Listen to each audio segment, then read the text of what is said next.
Okay, folks, time for my one and only review video on The Horseman, the latest offering from Rippaverse.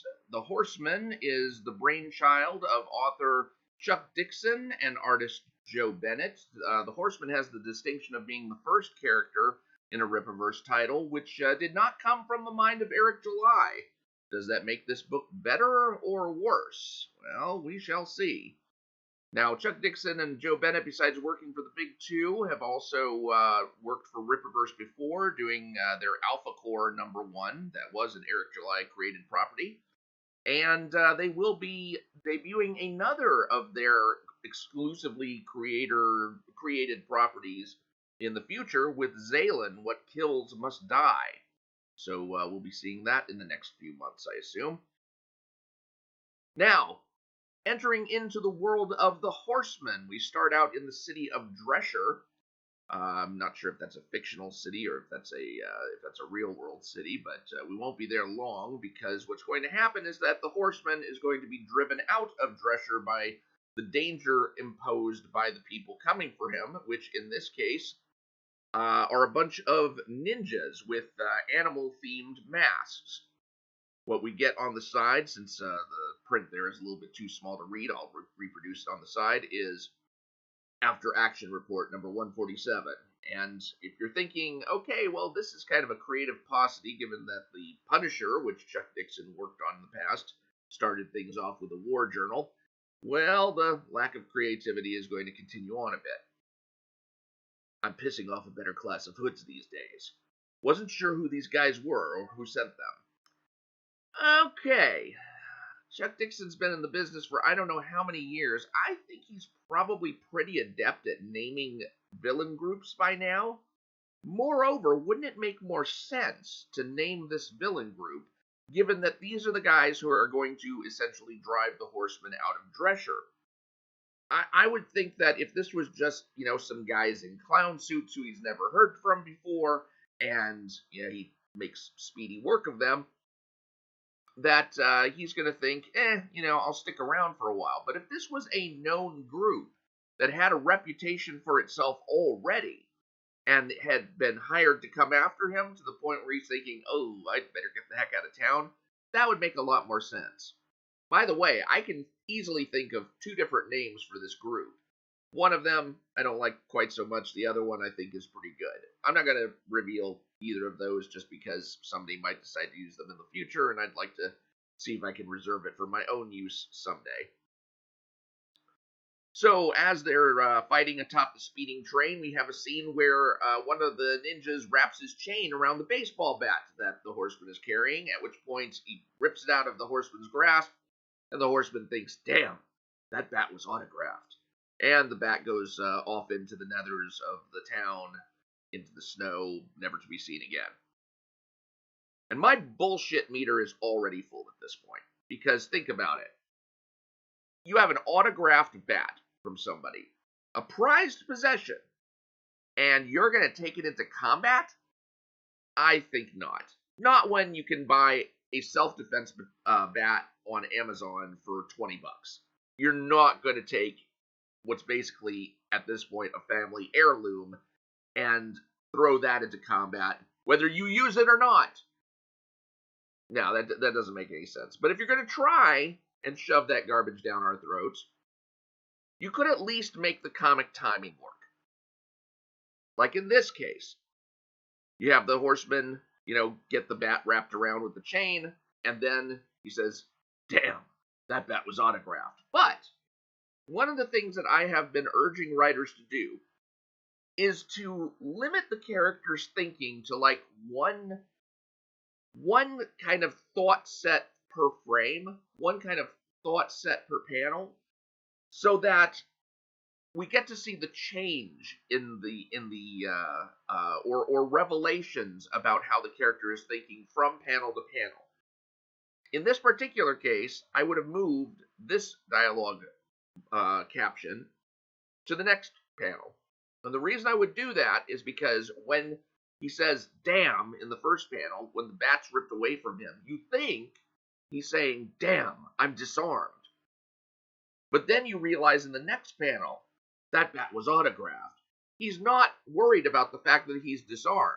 And that actually makes you feel more confident for the character because you realize how much confidence the character has in himself.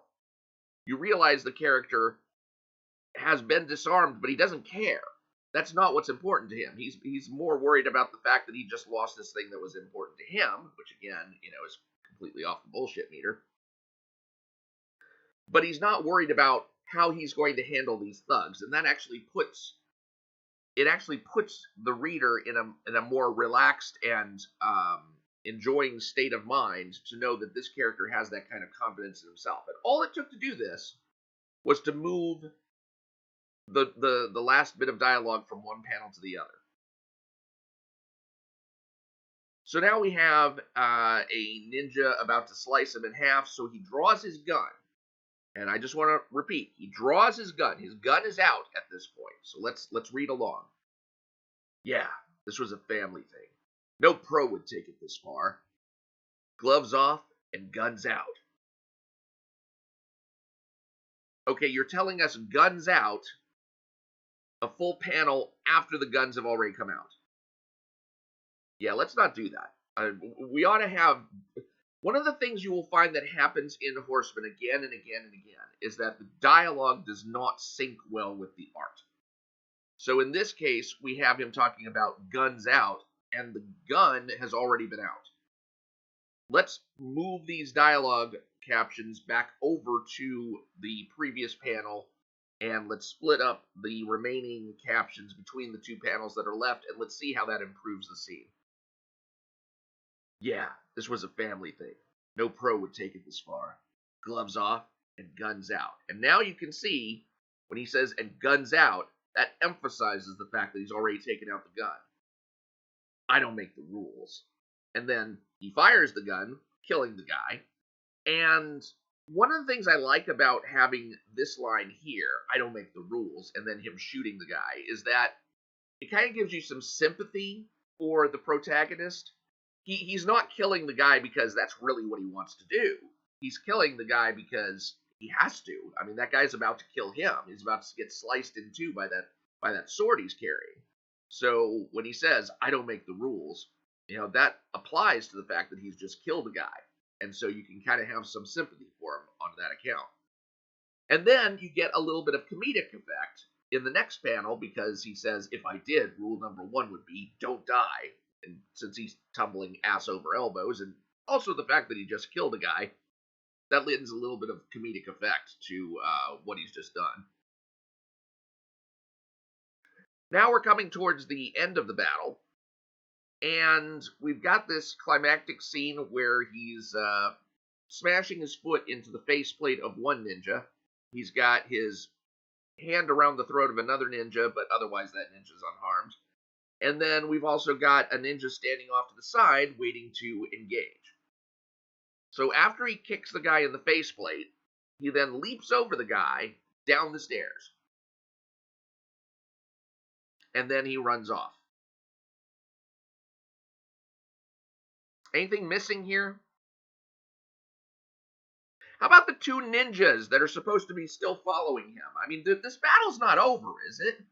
I mean, just because he went downstairs, I mean, do they have something where they can't cross stairs? Is it like vampires to running water? What the hell? Where are the two ninjas who were in pursuit originally? That doesn't make any sense that they wouldn't follow him. It's like just, well, battle over. Moving on. So we got our first look at Hector Lee Caballero. And it's Frank Castle. I mean, my God, when talking about lack of creativity, if you know you're doing a Punisher ripoff, why the hell would you rip off the actual look of the Punisher? I mean, give me a freaking break here.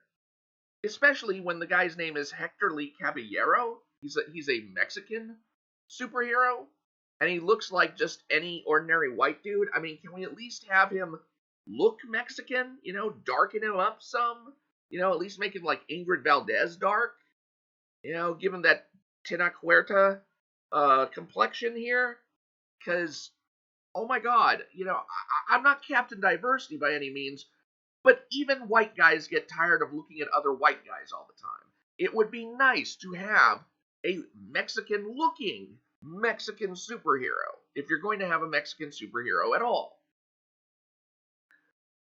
I'm just flabbergasted. I mean, this guy, Joe Bennett could have done a self-insert, and I would have been like, yeah. Ah, okay. Now, the reason that he looks so pale as opposed to dark-skinned is because he's half Irish.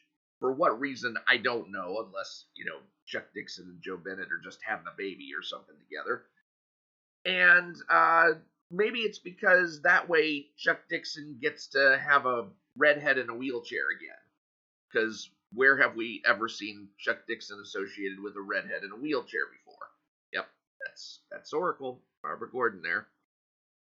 And when he comes in the door and he greets his family, the kid rushes in and says, "Uncle Hector!" And he says, "There's my little buddy." And then the kid has some kind of epileptic seizure? What the hell is this? And he just goes, for some reason. And then Hector says, "How can something hurt so much and feel so good at the same time?" I'm sorry, are you talking about the kid's sudden headache? What are you talking about? This is another place where the dialogue fell out of sync with the artwork, and I think in this case it's because Joe Bennett didn't draw what he was supposed to draw.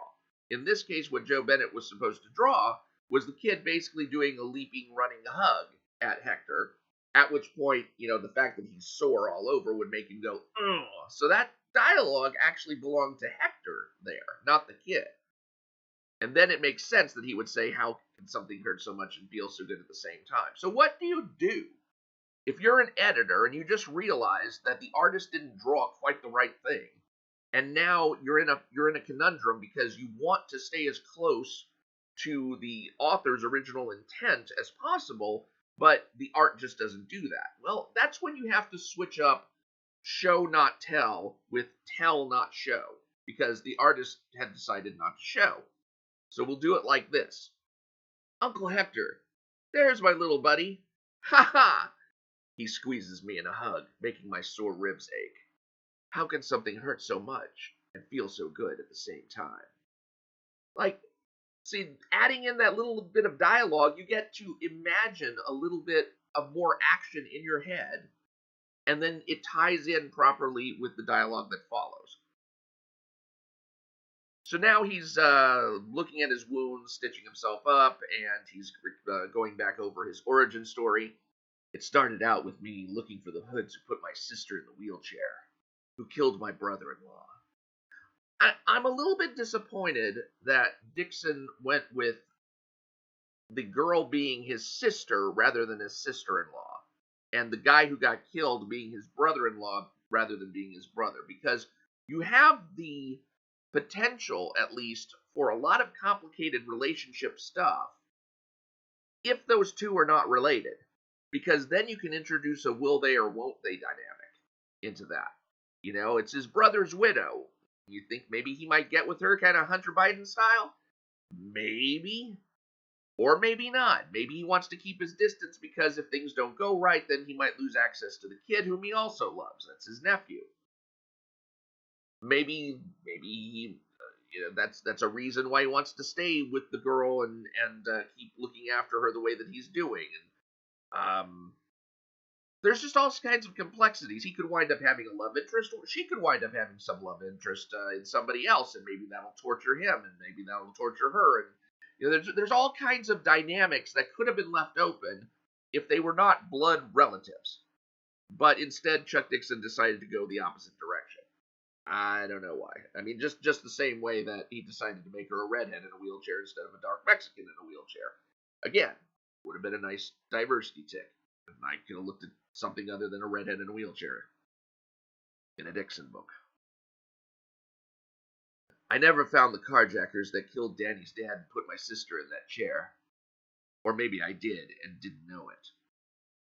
I just wanted to facepalm when I saw this sequence of panels, because you can't help but implicate the members of his original squad, this 4 horsemen, if you look at the symbol in the upper right-hand corner, this implicitly implicates his squad in what happened to the girl. I mean, I know that's not really the writer or the artist's intent, maybe, but the editor should have seen this. The editor should realize if we're gonna stop with this dialogue in this particular panel where he's looking at his squad, or this picture of his squad is prominent, that's going to imply that one of this squad had something to do with this girl's injury. And if that's not what you want to imply, then you need to add some additional dialogue to make it make sense why these guys would be in the picture at this or in the panel at this particular point. I never found the carjackers that killed Danny's dad and put my sister in that chair. Or maybe I did and didn't know it. If I'd had my unit, no way I could have asked it of them. Bad enough I put my family in danger thanks to my quest for vengeance. Okay, now, by mentioning the unit, you can safely have his unit in the picture as just kind of an elaboration on what it is that he's thinking. But it doesn't imply that they had anything to do with his sister's injury. Man, it just amazes me that people look at panels like this and they don't see the connections. So they decide to move to Florist Park. He decides to move them to Florist Park, rather, in order to get away from all the villain activity that's going to be coming for him if he stays. And soon he's out in a new costume, doing his old stuff. Why is he in a new costume? We never know. How did he get his new costume? We never know. I mean, literally, this new costume just comes out of nowhere. It's more stylized than the one that he was using. So I thought at one point that maybe it was because he wanted a new look so that he wouldn't look the same as he did in Drescher, but he kept the symbol that was on his old uniform. So I guess he really doesn't care. At this point, I'm not sure I do. Now, instead of everything going right, he instead gets braced by 2 corrupt cops. This takes an interesting turn. Now, one of the cops is named Lex, and so he figures, I'll go on the police database and I'll look up all the police officers, and there can't be too many guys named Lex with a badge. That's him, a few years and a few pounds ago. And here's his pal, Milo Torville Deems, both currently assigned to narcotics. I have a couple of problems named Tremaine and Deems. Okay, so we've got Lex Tremaine and Milo Deems. Those are the 2 cops, right? I wish Boss Tuna knew that. Now, Boss Tuna is a mobster, and he has Deems and Tremaine in his back pocket. They're basically working for him, even as they're working for the police department. And he's complaining to them, some buster comes in my house, takes my money, messes up my boys. And Lex says, look, Tuna, it's this way.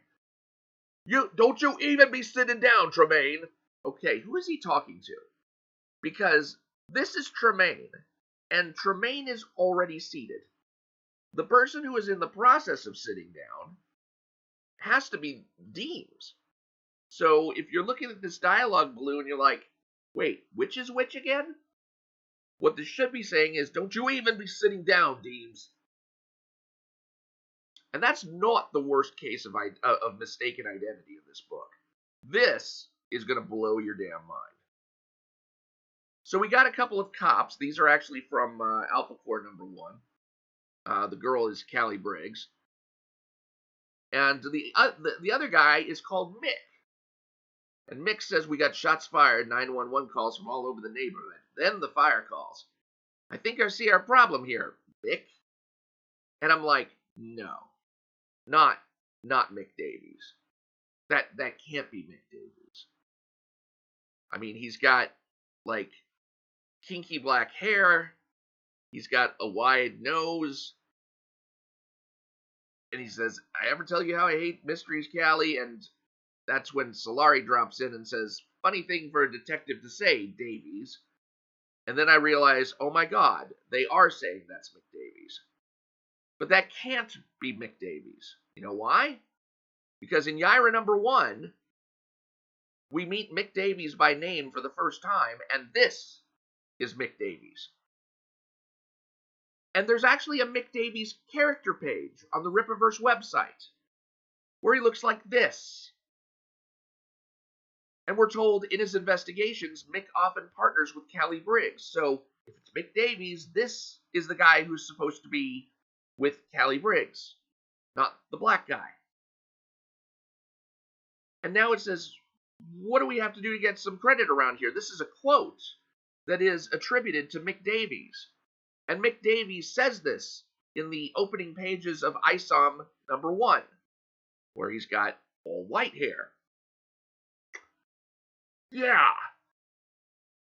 And this is a character, by the way, that Eric July himself created. He's in the ISOM #1 concept art book.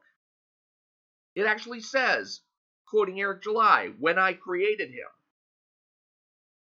So we're supposed to believe that these two characters, the white guy and the black guy, are the same character. Really? I mean, this is such a continuity foobar that I almost decided to disqualify Horseman #1. I was just like, this nobody's reading this. Nobody's editing this. Even Eric July isn't looking at this. You've got a character named Mick Davies, and he's both white and black in the same freaking universe. How do you manage that? And then I realized, only the comics are canonical. This is something that I say all the time. You cannot trust the back matter of a comic, like the back cover print. You cannot trust that. You cannot trust anything that's on a website. You cannot trust anything that's even on the cover, because the cover may only be a metaphor for what's going on inside the book. The only information you really can trust about a comic book universe to know what's canonical is what is between the front cover and the back cover. What is on the pages, what is in the panels, what's the text, what's the art. That's what you can trust, and that's all you can trust. And when I realized that, when I brought that to mind again, I thought to myself, okay, what if we just ignore everything that has to do with the concept art book and everything that has to do with the web page, and we just take the information that we have from the comic books? Well, then there's nothing stopping there from being two characters named Mick Davies. Just like Nick Fury Sr. and Nick Fury Jr. exist in the Marvel Universe, how about Mick Davies Sr. and Mick Davies Jr.? One of which is a police sergeant, and then his son is a police detective. That can happen. And for that reason, I decided, okay, I'm going to take, the disqualification away from Horseman. I'm going to continue to evaluate it. But it was touch and go. I swear. I was not happy about seeing that continuity foul up. Because what it's telling me is that nobody cares. Nobody cares, and because nobody cares, we're having to create these scenarios that are far-fetched but still could happen to try and correct the damage done by the apathy of the editors. And even the writers and artists. I mean, if Chuck Dixon and Joe Bennett had both read all of the Rippaverse books, could they have made this mistake? I don't think so. I don't think you can read all of the Rippaverse books and make this kind of continuity error. Which leads me to believe that even the lead editors of the Rippaverse, the Soska sisters, who are supposed to be minding the continuity, aren't reading the books. Now, going forward into the rest of the book, I'm not going to spoil any more plot points, but we do have a scene where a couple of goons hired by Boss Tuna have gone and torn up the town looking for the Horseman, and they're doing a progress report. But the problem with this scene is that there are no words in that first panel. In that first panel, you have the Nordic-looking guy staring off into space, pretty much, and then you've got the girl who's talking to Tuna, and Tuna's just kind of looking up, and nobody's saying anything. I'm like, are you serious? And the reason nobody's saying anything is all of the dialogue is in the surrounding panels. But still, you have to have something being said by one of the characters in one of the panels, unless you just want it to be a panel where everybody just stands around and nobody says anything, and you're thinking, what are these idiots doing? Why are they just standing there? Why are they just sitting there? Why isn't there any action in this scene? This is dumb.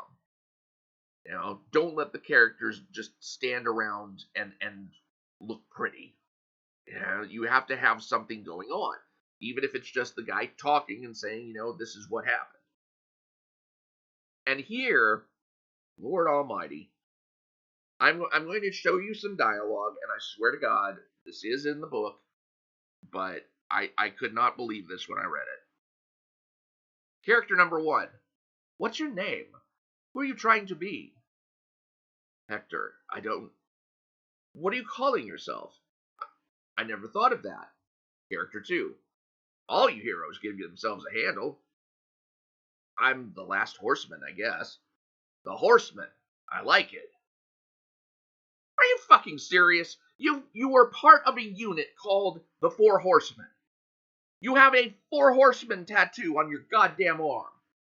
You have a horse icon on your shirt, and if the visor were turned towards us, we'd see it on your helmet also. You have not only the same icon on your breastplate here, but you've got a helmet in the shape of a goddamn horse with ears and a mane. And you want to tell me you've never thought about your name? Never? Really? Really? We're not idiots, people. Or maybe the Rippaverse fans are. Maybe Rippaverse fans are idiots because they let Eric and his crew get away with shit like this. This makes no damn sense. That a character with so much horse motif who was one of a group called the Four Horsemen, never thought to call himself the Horseman?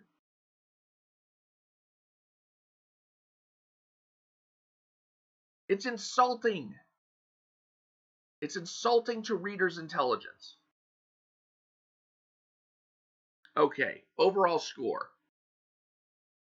Yeah, overall score for this one. I mean, honestly, by the time I got to the end of the book, I was like, why did anybody waste my time with this? I give it a 3.5. It's slightly better than ISOM number 2 on account of, the linear storytelling, and Joe Bennett does some good art sequences that you follow along with and can be pretty impressive at times. But honest to God, I mean, this book, are they even trying? Are they even trying? I don't know that they are.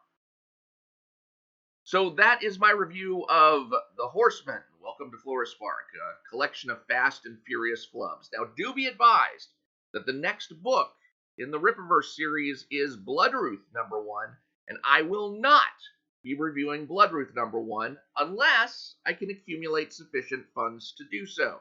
If you would like to donate to the Bloodruth bribe stream account, then please go to the live stream video on my channel, or to any video on my channel, and you will find a button that either immediately appears out in the share, promote, download, all that kind of stuff. I think promote is there because it's my video. But you might see the thanks button there already. If you don't, click on the 3 dots, and the thanks button will pop up in a submenu. Click on that, and you will be able to donate. If I can get right now, $87 to go. I just need $87, and I will buy a couple of copies of Bloodruth, one for scans, one to read, and I will review it. With the number of followers that I've got about 1,100 followers. If there are like 44 of you who will donate a couple of bucks each, if you want to see my review of Bloodruth, then, we're there. So, go for it. If that's what you want to see, if you want me to put the same review critiques that I've just the same screws that I've put to Horseman. If you'd like me to review Bloodruth with the same critical eye, then please do donate to the Bribe Stream Fund. There is also a Bribe Stream Fund for Elephant by Ethan Van Sciver. That one is $50 away from its goal. So feel free to earmark your funds toward either of those. If you do not earmark your funds, I'm just going to apply it to the earliest one, and that is Bloodruth #1. So just making you aware that that's out there. I'm Mike Partika. Thank you so much for watching, and please do subscribe. I already have other comics that I do have on the way or in my possession that I will be reviewing. I've got John Della Rosa's The Hidden Emperor. I will be getting Ethan Van Sciver's Dark Harvest in the Cyberfrog series. I will be getting Shane Davis's Inglorious Rex #2 and 3. John Malin, Godlike and Graveyard Shift. Those are on the way, and several others. Aaron Lepresti's Wraith of God, and various other artists. So artists and writers. So please do subscribe so you will be notified of my reviews on all those later works, and I will talk to you later.